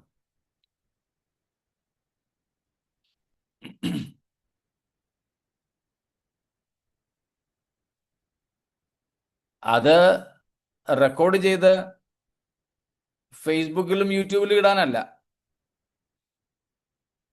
ഞാനതിനെതിരല്ല. പക്ഷേ ആരും കണ്ടില്ലെങ്കിലും അറിഞ്ഞില്ലെങ്കിലും യേശുവിനെ കുറിച്ച് കേട്ടിട്ടില്ലാത്തവരോട് യേശുവിനെ കുറിച്ച് പറയണം. സഭകൾ ഇല്ലാത്ത ഇടത്ത് സഭകൾ സ്ഥാപിക്കപ്പെടണം.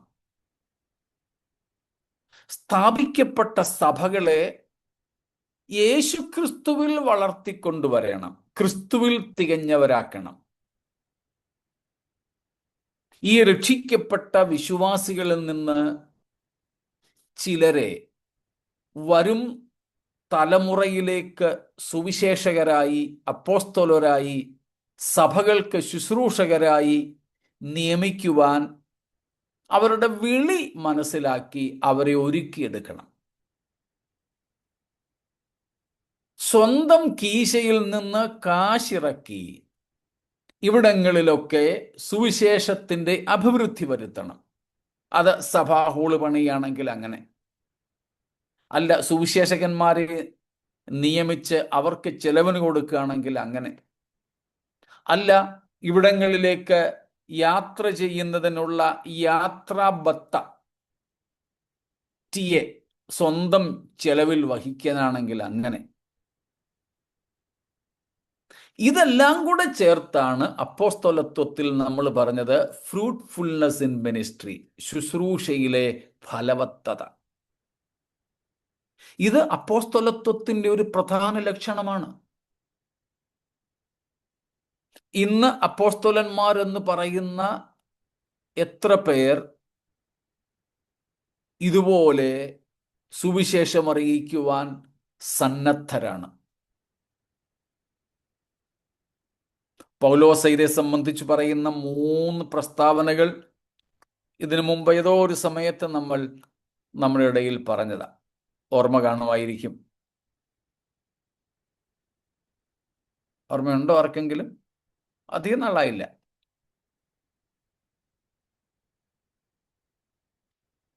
റോമർ 1 14, 15, 16 വാക്യങ്ങളാണ്. റോമൻസ് 1, 14, 15, 16. അതിൽ 14-ാം വാക്യത്തിൽ പറയുന്നു, ഐ എം എ ഡെപ്റ്റർ, ഞാൻ കടക്കാരൻ. ഐ എം ഒബ്ലീഗ്ഡ്, ഐ ഓവ്, ഞാൻ കടക്കാരനാ. പൗലോസ് കടം മേടിച്ചുവല്ലോ, ആരോടും കടം വാങ്ങിയിട്ടില്ല, ആരോടും സഹായം ചോദിച്ചിട്ടില്ല, പിന്നെങ്ങനെ കടക്കാരൻ? എല്ലാവർക്കും കൊടുക്കേണ്ടതിന് ദൈവം പൗലോസിനെ എന്തോ ഏൽപ്പിച്ചിട്ടുണ്ട്. അത് മറ്റൊന്നുമല്ല, സുവിശേഷമാണ്. അപ്പം അവർക്ക് കൊടുക്കാൻ ദൈവം തന്നെ ഏൽപ്പിച്ച സുവിശേഷം അവർക്ക് കൊടുക്കുവോളം ഞാൻ അവർക്ക് കടക്കാരൻ. ഒരു അപ്പോസ്തലനെ അലട്ടുന്ന ഒരു ചിന്തയാണിത്.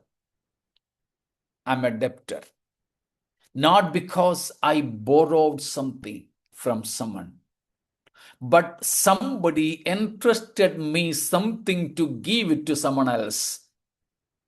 Until and unless I give it to the particular party away, I'm a debtor to the one who gave me and also to the one to whom I should deliver it. സ്തോത്രം. ഇപ്പം ബാബുവെങ്കിൽ എന്നെ ഒരു കാര്യം ഏൽപ്പിച്ചു, Abraham Joseph പാസ്റ്ററിന് കൊടുക്കാന്. ഞാൻ pastor Abraham ജോസഫിൽ നിന്നൊന്നും വാങ്ങിയിട്ടില്ല, പക്ഷെ ഞാൻ അദ്ദേഹത്തിന് കടക്കാരനാ. ബാബുവെങ്കിൽ അദ്ദേഹത്തിന് കൊടുക്കാൻ എന്നെ ഏൽപ്പിച്ചത് ഞാൻ അദ്ദേഹത്തിന് അതുപോലെ കൈമാറുന്നത് വരെ ഞാൻ ഈ 2 പേർക്കും കടക്കാരനാ. എന്നെ ഏൽപ്പിച്ചയാളിനും ഞാനിത് കൊടുക്കേണ്ടയാളിനും കടക്കാരനാണ്. ഒരു അപ്പോസ്തലന്റെ ചിന്താഗതിയാണിത്. I'm a debtor. 15-ാം വാക്യത്തിൽ പൗലോസ് പറയുന്നു, I'm always ready, ready to preach to anywhere and to anyone.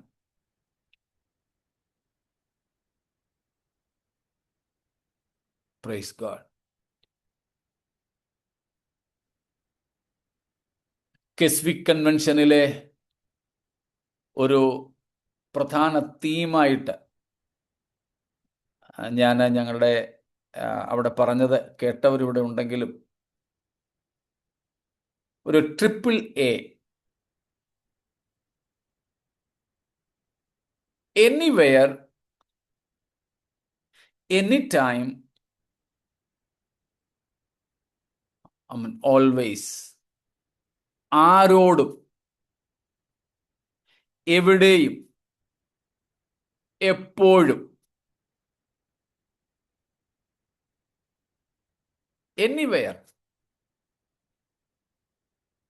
Anyone, always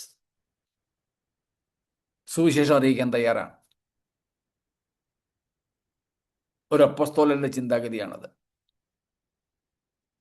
He will least consider his comforts, even his survival. ഇങ്ങനെ ആയതുകൊണ്ട് ഒരു അപ്പോസ്തലൻ തൻ്റെ നിലനിൽപ്പോ തൻ്റെ ആയുസ്സോ പോലും പരിഗണിക്കാതെയായിരിക്കും പ്രവർത്തിക്കുക. മൂന്നാമത്തെ കാര്യം 16-ാം വാക്യത്തിൽ പറയുന്നു, I am not ashamed of the gospel. സുവിശേഷത്തെക്കുറിച്ച് എനിക്ക് ലജ്ജയില്ല. ഇന്ന് ലജ്ജയില്ലെന്ന് മാത്രമല്ല, നമുക്ക് പറയേണ്ടത് പേടിയില്ലെന്നും കൂടെ പറയണം. സ്തോത്രം. നമ്മൾ പ്രസംഗിച്ചുകൊണ്ടിരിക്കുന്നതിനിടയിൽ, നമ്മൾ ദൈവത്തെ പാടി സ്തുതിച്ചുകൊണ്ടിരിക്കുന്നതിനിടയിൽ ശത്രുക്കൾ കയറി വന്നാൽ, തലവെട്ടി വീഴ്ത്തിയാൽ, വെടിവെച്ചിട്ടാൽ, ഇന്ന് ഇന്ത്യയിൽ ചെയ്യുന്നത് വെടിവെക്കൊന്നുമല്ല, എന്താ പറയുന്നത്, ലാത്തി കൊണ്ട് അടിക്കുക, ഇരുമ്പ് കമ്പി കൊണ്ട് അടിക്കുക, കുഞ്ഞുങ്ങളെയും ഗർഭിണികളെയും പോലും അങ്ങനെ ഉപദ്രവിക്കുന്നു. അങ്ങനെയൊക്കെ സംഭവിച്ചാലും ഒട്ടും ഭയക്കാതെ ധൈര്യമായിട്ട് നിൽക്കാൻ നമുക്ക് സാധിക്കണം. അപ്പോഴും നിന്നുകൊണ്ട് യേശുവിൽ കൂടെ മാത്രമേ പാപമോചനവും രക്ഷയുമുള്ളൂ എന്ന് ഇനി കോടതി മുറിയിൽ പറയേണ്ടി വന്നാലും ഒരവസരം കിട്ടിയാൽ പറയുക. സ്തോത്രം. അതിനെപ്പോഴും ഒരുങ്ങിയിരിക്കുന്ന ഒരുവനായിരിക്കും അപ്പോസ്തലൻ എന്ന് പറയുന്നത്. അപ്പോൾ ഫ്രൂട്ട്ഫുൾനെസ്.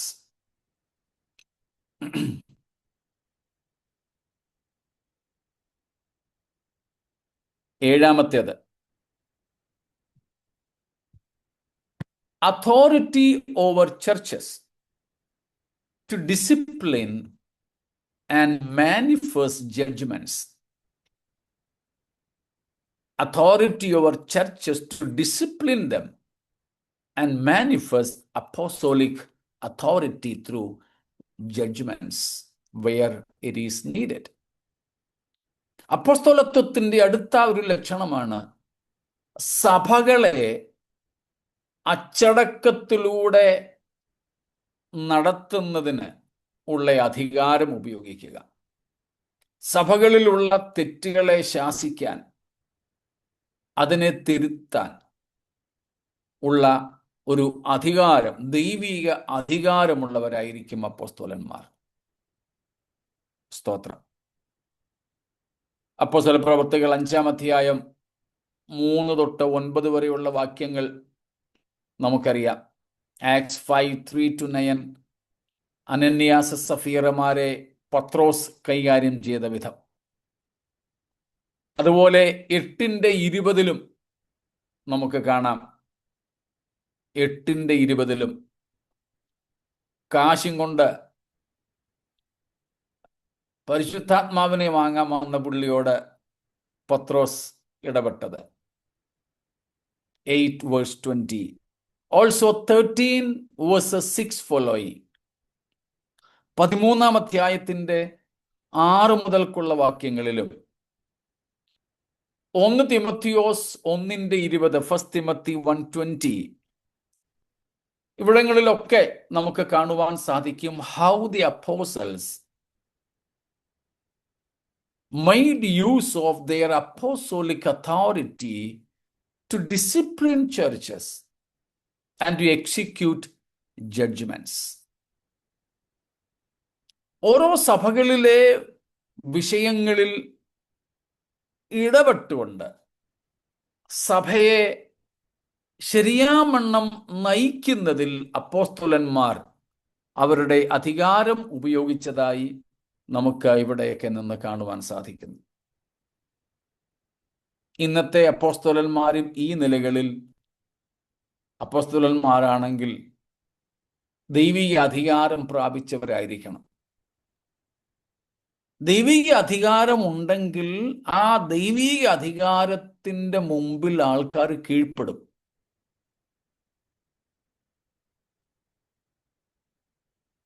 അതിന്ന് വളരെ അത്യാവശ്യമാണ്.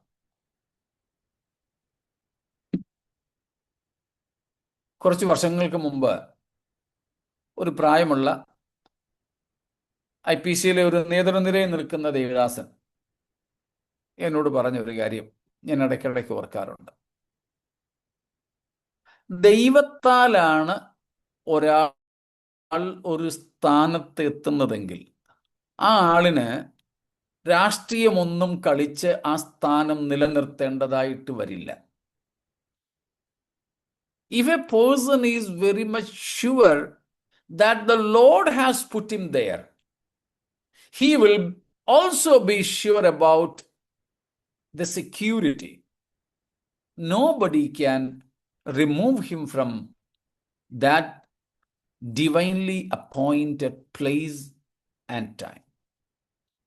Therefore, he will not be in need of making means to keep his chair stable. നമ്മുടെ പ്രത്യേക ശക്തിയോ അധികാരമോ ഒന്നുമല്ല. ഒരു ദൈവിക അധികാരം ഇങ്ങനെയുള്ള ദൈവദാസന്മാർക്ക് കൊടുത്തിട്ടുണ്ടെങ്കിൽ ആ അധികാരത്തിന്റെ അതിനു വേണ്ടിയിട്ട് ഇവര് മീശ പിരിക്കുകയും പോലീസുമാരെടുക്കുകയൊന്നും വേണ്ട. ശാന്തമായി പോലും അവർ പറയുന്ന കാര്യങ്ങൾക്ക് ജനം വിധേയപ്പെടും. ആ അധികാരം സഭയുടെ മേൽ അപ്പോസ്തലന്മാർ ഉപയോഗിച്ചിട്ടുണ്ട്. ഇന്നും അതുണ്ടാവണം. അടുത്തത് റെവലേഷൻ ഓഫ് ഡിവൈൻ ട്രൂത്ത്സ്. മറ്റ് പലർക്കും ഇല്ലാത്ത ദൈവീക മർമ്മങ്ങളുടെ വെളിപ്പാടുകൾ അപ്പോസ്തലന്മാർക്ക് ലഭിക്കും. അപ്പോസ്തലത്വത്തിന്റെ മറ്റൊരു ലക്ഷണമാണത്. സ്തോത്രം. Revelation of divine truths.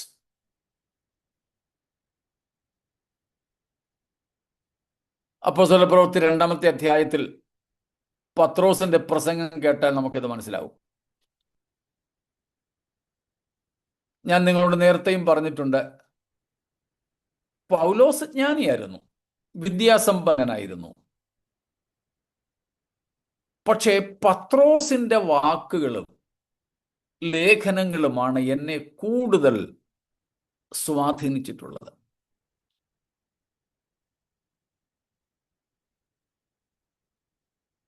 യഹൂദന്മാർ തന്നെ പറയുന്നത് പോലെ ഇന്നലെ നമ്മൾ വായിച്ചല്ലോ, ഇവർ പഠിപ്പില്ലാത്തവരും സാധാരണക്കാരും എന്ന് യഹൂദ നേതാക്കന്മാർ കണ്ടു. പക്ഷെ അവരൊരു കാര്യം അറിഞ്ഞു, അവർ യേശുവിനോടുകൂടെ ആയിരുന്നു. എങ്ങനെയുള്ളവരായിരുന്നു ഇവര്? പഠിപ്പില്ലാത്തവർ, ഇല്ലിറ്ററേറ്റ്. അങ്ങനെയുള്ള ഗലീലക്കാരനായ ഒരു ഫിഷർമാൻ, ഒരു മുക്കുവനായ പത്രോസിന്റെ തൂലികയിൽ നിന്നും ഉരുത്തിരിഞ്ഞ ലേഖനത്തിന്റെ ആഴങ്ങളൊക്കെ ഒന്ന് ശ്രദ്ധിച്ചു നോക്കുകയും വേണ്ട. 2-ാമത്തെ അധ്യായം അപ്പോസ്തല പ്രവൃത്തികൾ 14 മുതൽക്ക് പത്രോസ് പ്രസംഗിച്ച പ്രസംഗം, the first Christian preaching. What a deep Christology! എന്താഴത്തിലുള്ള ക്രിസ്തുശാസ്ത്രമാ പത്രോസ് പ്രസംഗിച്ചത്! എന്തൊരു വാക്കുകളാ ഉപയോഗിച്ചേ! ഇത് വല്ലതും പത്രോസിന്റെ ജ്ഞാനത്തിൽ നിന്ന് വന്നതാണോ? നെവർ. സ്തോത്രം. ദൈവീക സത്യങ്ങളുടെ വെളിപ്പാടുകൾ അപ്പോസ്തലന്മാർക്ക് നൽകപ്പെടും. അതിന് പ്രത്യേക കാരണം നമ്മൾ ആദ്യം പറഞ്ഞതാ. They will be with Christ. ക്രിസ്തുവിനോടുള്ള അവരുടെ ആ കൂട്ടായ്മയാണ് ഈ ദൈവീക മർമ്മങ്ങളുടെ വെളിപ്പാടുകളിലേക്ക് അവരെ നയിക്കുന്നത്. അതിനോട് ചേർത്ത് തന്നെ നമ്മൾ മനസ്സിലാക്കിയാൽ ഒരു കാര്യവും കൂടെ അതിനോടൊപ്പം നമുക്ക് കൂട്ടിച്ചേർക്കാം. സ്തോത്രം. Divine wisdom and revelation to settle doctrinal issues. Divine wisdom and revelation to settle down doctrinal issues in the church. സഭയ്ക്കകത്ത് ഉരുത്തിരിയുന്ന ഉപദേശപരമായ വിഷയങ്ങളെ കൈകാര്യം ചെയ്യാനുള്ള ജ്ഞാനവും വെളിപ്പാടും അധികാരവും കൂടെ അപ്പോസ്തലന്മാർക്കുണ്ടായിരിക്കും. ഉദാഹരണം, തെളിവാണ് അപ്പോസ്തല പ്രവൃത്തികൾ 15-ാം അധ്യായം. ജാതികളിൽ നിന്ന് രക്ഷിക്കപ്പെട്ട് സഭയോട് ആൾക്കാർ ചേർന്നപ്പോൾ ഒരു കൺഫ്യൂഷൻ. ഇവരെ എന്താ ഉപദേശിക്കേണ്ടത്? ഈ പറഞ്ഞ യേശുവിൽ വിശ്വസിക്കാൻ പറഞ്ഞത് മാത്രം മതിയോ, അതോ ഇവരെ പരിച്ഛേദന ഏൽപ്പിക്കണോ, യഹൂദ മതത്തിലേക്ക് ഇവരെ ചേർക്കണോ? ആകെപ്പാട് കൺഫ്യൂഷൻ. കാരണം ഇതുവരെ അങ്ങനത്തെ ഒരു സംഭവം ഉണ്ടായിട്ടില്ല. This is for the first time ever. Gentiles are coming to church. They were unaware what to do. Whether to teach them about circumcision, circumcise them, Judainize them, bringing them to the law of Moses, or simply preaching the gospel. They believed that's all. They were unaware of. The apostles met together in Jerusalem. God gave them the wisdom, revelation to make a decision. സ്തോത്രം. ഇന്ന് ഒത്തിരി ഉപദേശ വിഷയങ്ങൾ സഭകൾക്കകത്ത് കിടന്ന് കലങ്ങി മറിയുക. ദൈവിക ജ്ഞാനവും വെളിപ്പാടും പ്രാപിച്ച ഒരാളെങ്കിലും ഈ സഭാ നേതൃത്വത്തിൽ ഉണ്ടായിട്ട് ദൈവം ഇങ്ങനെ പറയുന്നു, അല്ലെങ്കിൽ നമുക്ക് ഇങ്ങനെ ചെയ്യാം എന്ന് വചനാനുസൃതം പരിശുദ്ധാത്മാവിൽ ഒരു തീരുമാനമെടുത്താൽ എന്ത് നന്നായിരുന്നു. എനിക്കവിടെ അത്ഭുതം തോന്നിയ ഒരു പ്രയോഗമുണ്ട്.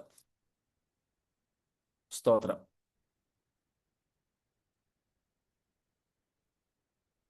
അപ്പോസ്തല പ്രവൃത്തികൾ 15-ാമത്തെ അധ്യായത്തിന്റെ 28-ാമത്തെ വാക്യം.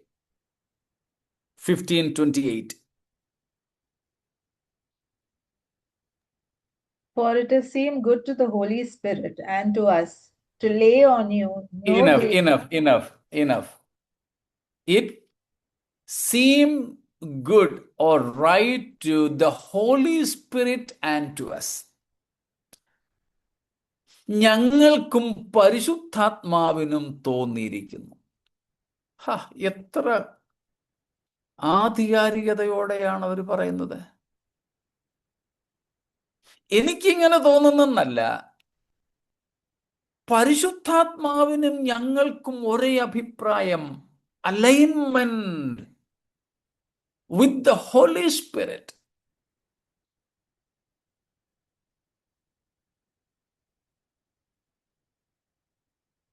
ഇന്നത്തെ അപ്പോസ്തലന്മാരെന്ന് പറയുന്നവർ ചുമ്മാ പറഞ്ഞാൽ പോരാ. ഇത് അങ്ങനെ ആയിരിക്കണം. ഇങ്ങനെ അങ്ങ് പറഞ്ഞു വിടാനൊക്കെ ആർക്കും പറ്റും. നാളെ ഞാനും പറയാം എനിക്കും പരിശുദ്ധാത്മ ഇങ്ങനെ തോന്നിയിരിക്കുന്നു.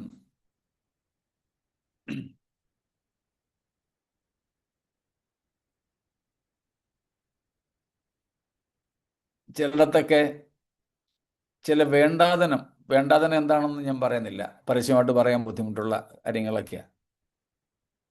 ചിലരൊക്കെ ചില വേണ്ടാതനം ഒപ്പിച്ചു വെച്ച് ഇന്ന് അവരിൽ പലരും ജയിലിലാണ്. കഥയൊന്നും പറയുകയല്ല ഞാൻ, സത്യമാണ് പറയുന്നത്. അവരെ കോടതിയിൽ ഹാജരാക്കിയപ്പോൾ അവർ പറഞ്ഞത്, പരിശുദ്ധാത്മാവ് എന്നോട് പറഞ്ഞത് ഇങ്ങനെ ചെയ്യാൻ.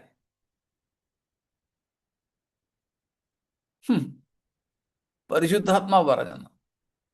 എന്നിട്ടാ ജയിലിൽ കിടക്കുന്ന ഇപ്പം. അത് പരിശുദ്ധാത്മാവ് സുവിശേഷം പറഞ്ഞിട്ട് പോയി സുവിശേഷം പറഞ്ഞൊന്നുമല്ല, അസാൻമാർഗികമായ ചില കാര്യങ്ങൾ ചെയ്ത കാര്യമാണ്, ഇമ്മോറൽ ആക്ടിവിറ്റീസിൽ ഏർപ്പെട്ട കാര്യമാണ്. എന്നിട്ട് പറയുന്നത് പരിശുദ്ധാത്മ അപ്പോസ്തലന്മാരെന്നും പറഞ്ഞ് പേരെടുത്ത് നടന്ന ചില പുള്ളികളായത് കേട്ടോ.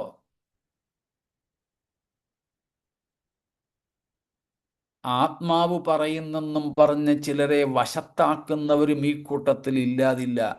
നമ്മുടെ കേരളത്തിലെയും സോ കോൾഡ് അപ്പോസ്തലന്മാരിൽ ചിലരൊക്കെ അങ്ങനെ ചെയ്തിട്ടുള്ളതായി ഞാൻ കേട്ടിട്ടുണ്ട്. അങ്ങനെയല്ല ഇത്. അപ്പോസ്തലന്മാരാണെങ്കിൽ പരിശുദ്ധാത്മാവിൽ സഭയിലെ ഉപദേശ വിഷയങ്ങളിലും തീരുമാനങ്ങൾ കൈക്കൊള്ളുവാൻ അവർ പ്രാപ്തരായിരിക്കും. അതിന് തിയോളജിക്കൽ എഡ്യൂക്കേഷനോ ഇതൊന്നും ഒരു വിഷയമായിരിക്കില്ല. സ്തോത്രം. വേഗത്തിൽ ഞാൻ തീർത്തോട്ട് 2-3 മിനിറ്റുകളെ ഉള്ളല്ലോ. സ്തോത്രം. അപ്പോസ്തലന്മാരുടെ മറ്റൊരു ലക്ഷണമാണ് നാം അപ്പോസ്തല പ്രവൃത്തികൾ 6-ാം അധ്യായത്തിൽ കാണുന്നത് പോലെ, we will continue in prayer and word ministry. അപ്പോസ്തലന്മാരാവോളം അഡ്മിനിസ്ട്രേഷൻ, സഭയുടെ ഭരണ എന്താണ് പറയുന്നത്, അഡ്മിനിസ്ട്രേഷൻ വിഷയങ്ങളിൽ ഏർപ്പെടില്ല.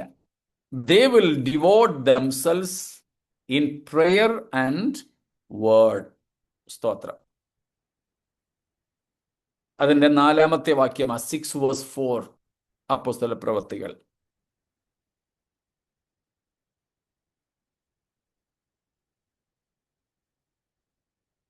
ഞങ്ങളോ പ്രാർത്ഥനയിലും വചന ശുശ്രൂഷയിലും ഉറ്റിരിക്കും. സ്തോത്രം. സഭയിലെ ബാക്കി കാര്യമൊക്കെ നോക്കാൻ വേറെ ആളിനെ ഏൽപ്പിച്ചു. പക്ഷെ ഇന്ന് അപ്പോസ്തലന്മാരെന്ന് പറയുന്നവർ എന്താ ചെയ്യുന്നത്? ഈ ശുശ്രൂഷകൾ വേറെ ആരെങ്കിലും ഏൽപ്പിക്കും. പാവം പിടിച്ച് ചില സഹോദരിമാരെ പിടിച്ച് 24 hours പ്രാർത്ഥനയ്ക്ക് എന്ന് പറഞ്ഞിരുത്തും. പ്രാർത്ഥിക്കല്ലേ, അതിന് ശമ്പളം ഉണ്ടോ? പാവം വീട്ടിൽ ചുമ്മാ ഇരിക്കല്ലേ, ബാ. ഇവര് പ്രാർത്ഥിക്കുവോ? സ്തോത്രം.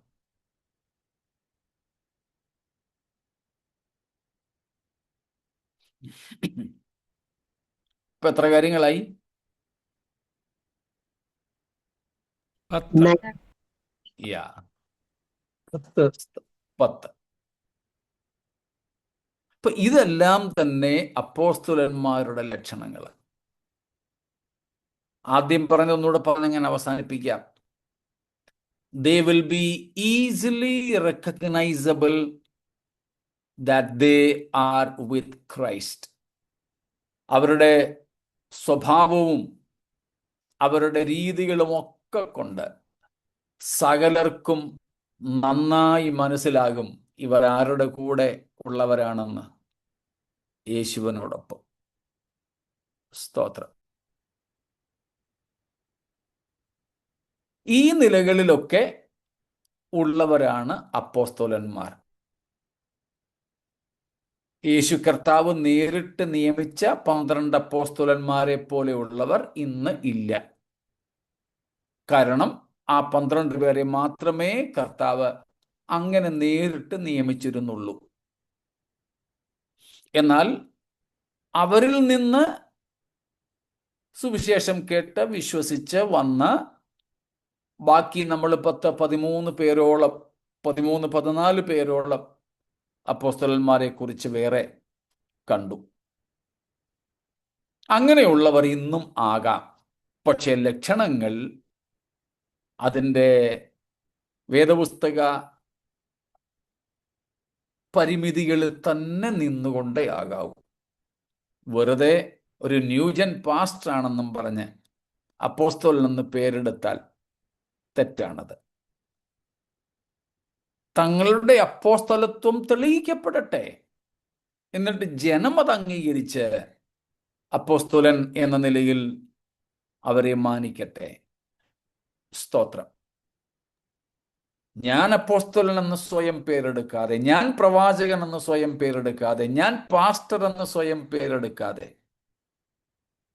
എന്നെ ഏൽപ്പിച്ച ശുശ്രൂഷ കർത്താവിനോട് ചേർന്നിരുന്നങ്ങ് ചെയ്തു പോയാൽ മതിയല്ലോ. സ്തോത്രം. എന്നെ ഇപ്പോൾ ഒരാൾ പാസ്റ്റർ എന്ന് വിളിച്ചില്ലെന്ന് വിചാരിച്ച്, സാറേ എന്ന് വിളിച്ചില്ലെന്ന് വിചാരിച്ച്, അപ്പോസ്തോല എന്ന് വിളിച്ചില്ലെന്ന് വിചാരിച്ച് എനിക്കൊന്നും സംഭവിക്കാൻ പോകുന്നില്ല. ശുശ്രൂഷയാണ്, അത് പദവിയല്ല. Not a designation. That's a ministry, that's a call. അതൊരു വിളിയാണ്, അതൊരു ദൗത്യമാണ്, അതൊരു ശുശ്രൂഷയാണ്. അത് ഒരു ഡെസിഗ്നേഷൻ അല്ല. സ്തോത്രം. പക്ഷെ ഇന്ന് ആ ഒരു പദവിക്കാണ്, അങ്ങനെ ഒരു സംബോധനയ്ക്കാണ് പ്രാധാന്യം കൊടുക്കുന്നത്. അത് വേണ്ട. സ്തോത്രം. ആ ശുശ്രൂഷ നമുക്ക് ചെയ്യാം, ദൈവം നമ്മെ ഏൽപ്പിച്ചിട്ടുണ്ടെങ്കിൽ. നാം വിശ്വസ്തരായിരുന്നാൽ കർത്താവ് നമുക്ക് പ്രതിഫലവും തരും.